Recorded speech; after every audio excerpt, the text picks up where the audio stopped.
Hello everybody. So in this lecture, I want to show you how we can go from the usage of a global variable to a parameter. This is basic, but this is really an important point because it will improve the testability of your application. So the goal of this lecture, this is to show that globals, in fact, global variables are not a fatality. Some of them can be turned into computational parameters, such as instance variable. And then during the process, we should understand that, as usual, there are pros and cons. Sometimes you can do it, sometimes you cannot. At least this is interesting to know the idea so that you can apply it or not. So what I will do is that I will take a simple example with a transcript usage in Pharo. People use that a lot, and that's introduced some problems. I will show you how we can cure that and then step back and rethink a bit the approach. This is related to the bad usage of the singleton design pattern, which I call a plague, in fact. So let's look at it. So the transcript in Pharo, this is a kind of std output where this is a global variable that is pointing to a log stream instance, and everybody can write on this stream. So here, for example, you see that the compiler wrote that the class counter has a count instance variable that is undeclared. So we don't care of what is written. What we care is that this transcript is basically a global variable pointing to a log file. Usually people write such kind of expression. Transcript show foo CR for carriage return. This means introduce a new line. This is a bit a dated API, and they do something. So that's okay. When you do it like that in development, it can give you some traces. Usually it can work. Let's say it like that, because if you have too many of them, you will not see anything in your log at the end. So maybe it's better to use a debugger. But this is another discussion. So now, what is the core of the problem?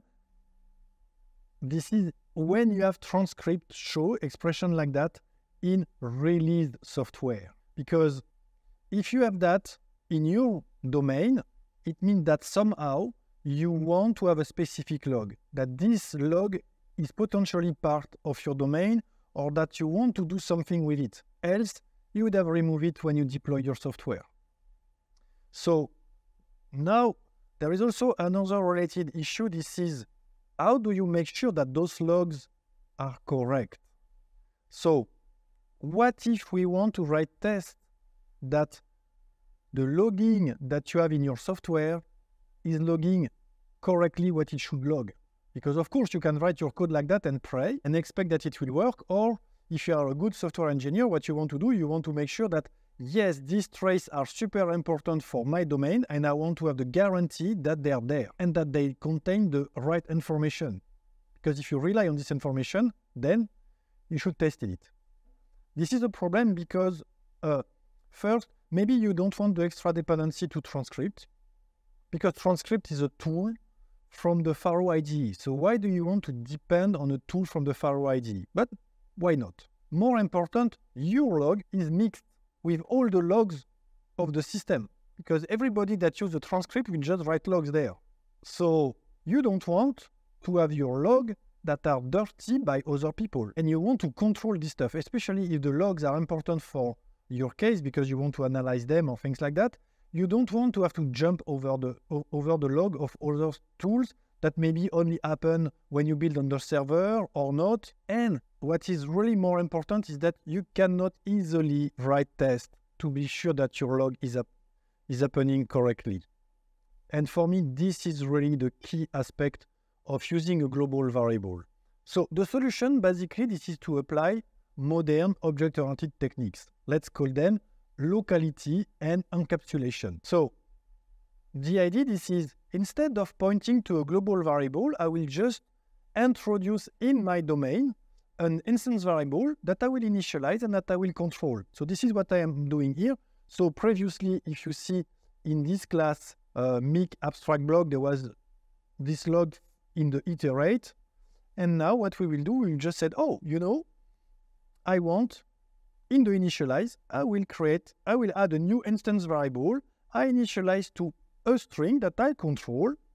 And so in another place in the code, for example, they were using close me. here I use the log stream to put information in that log string. The side effect is that you can get the butter and the money for the butter.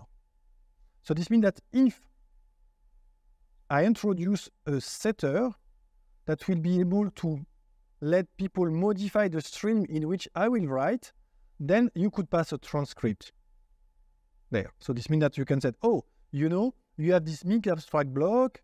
Now I want that it uses the transcript when I'm in development mode. But when I am testing, I want not to use the transcript, but you use the default string that I have initialized. The bonus, and for me this is the key aspect of that, is that you can write your test in isolation. You can say, oh, for my test, can you please use this stream? And you will not have the information of all the other people that are writing in the log. So if we look at it visually, imagine that you have your object. So this object refers to the transcript and write something in the transcript. This one writes something in the transcript. There will be another one that will write something in the transcript. And I have no idea of the order. That will be the total mess. Now, what we can do is that basically what we did is that we turn this object using a global variable into an object that have a state and said, oh, you know, I want to use this state.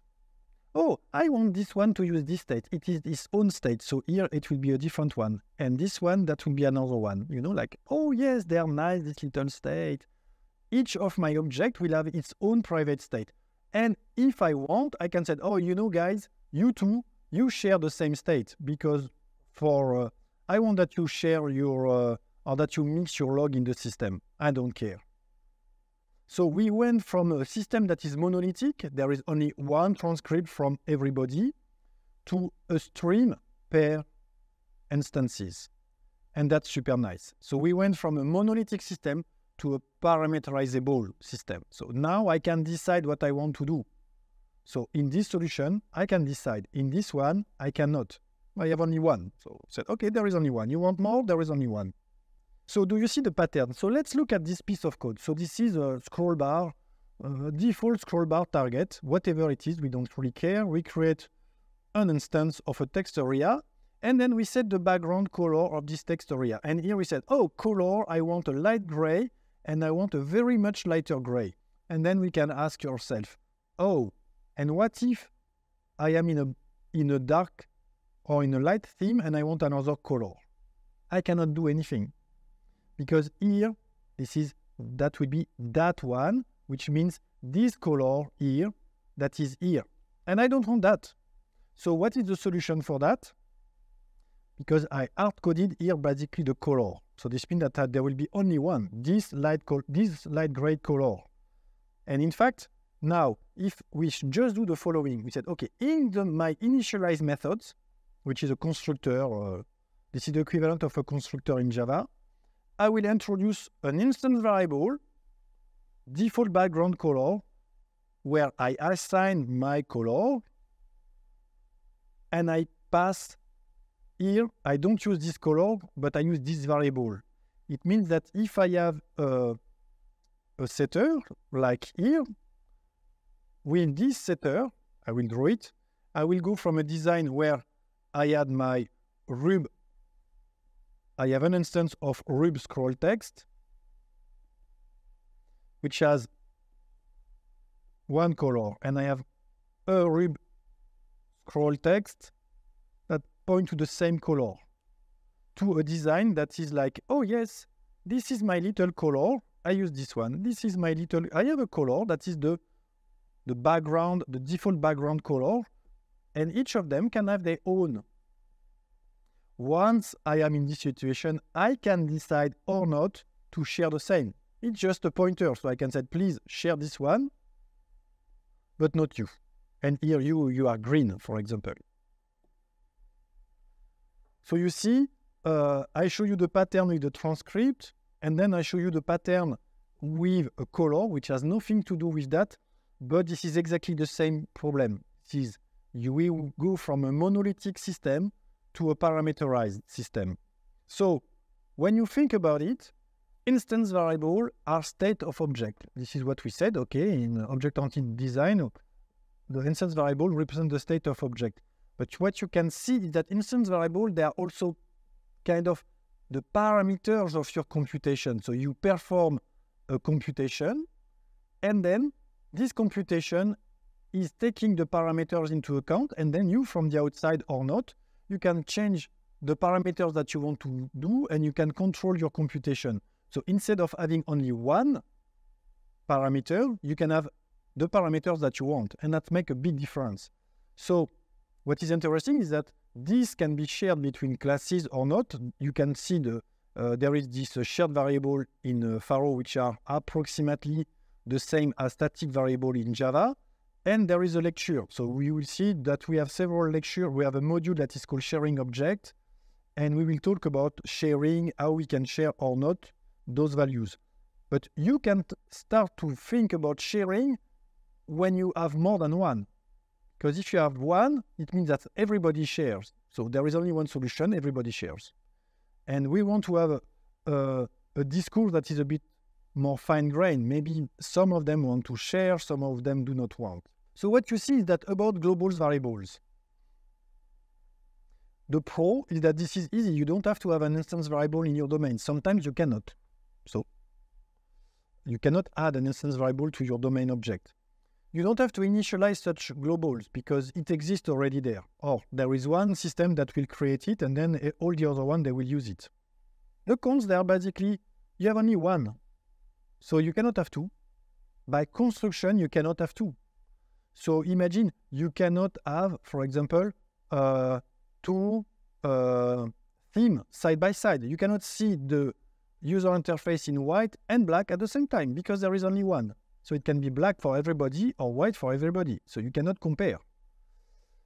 Testing is difficult. When you have a global variable, if your tests are doing side effects on the global variable, you may destroy it, or you may destroy invariant, because sometimes in your test you want to test some extreme cases. So this means that when you want to write tests and you have global variable, you should really be careful. You should be able to copy the state of the global variable, do your computation, modification, and restore the state after. And sometimes you cannot. So we should always go with care when you have a global variable. And the cons is that when you have a global, you cannot initialize it or specialize it for your context. It is there. The parameterization. So what I show is that this is interesting to have it, but sometimes you just cannot. You cannot add an instance variable to your object. Why? Because maybe you have millions of objects, and if you add an instance variable to each of your millions of objects, then you will have 2 millions of objects. So it's always this tension between can we do it or not. Maybe you have a fixed size for your object, and this is inherited, and you have a constraint that is inherited in the database, and you cannot change the database, so you cannot change your object. So from that perspective, there will be lecture on sharing, and you have the flyweight design pattern that is about how can we control a bit the memory explosion or reuse or things like that.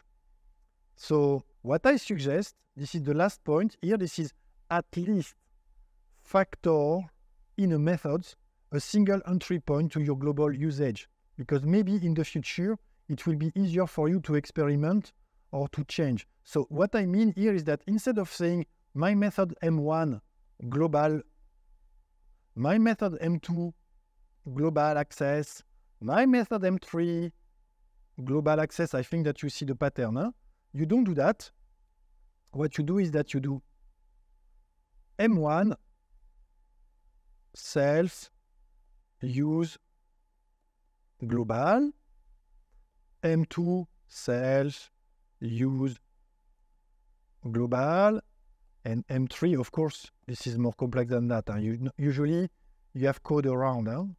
So you have code around all these methods and things like that. And here, and then you define a little method that is called use global. And your method use global, you will write global. So like that. So if we scratch that, it means that if I want to change this design, I just have to change this method. If I change use global, I can modify all the places that were using directly my global variable, and I can experiment. So like that, this is what I said by factor the global usage to ease future changes.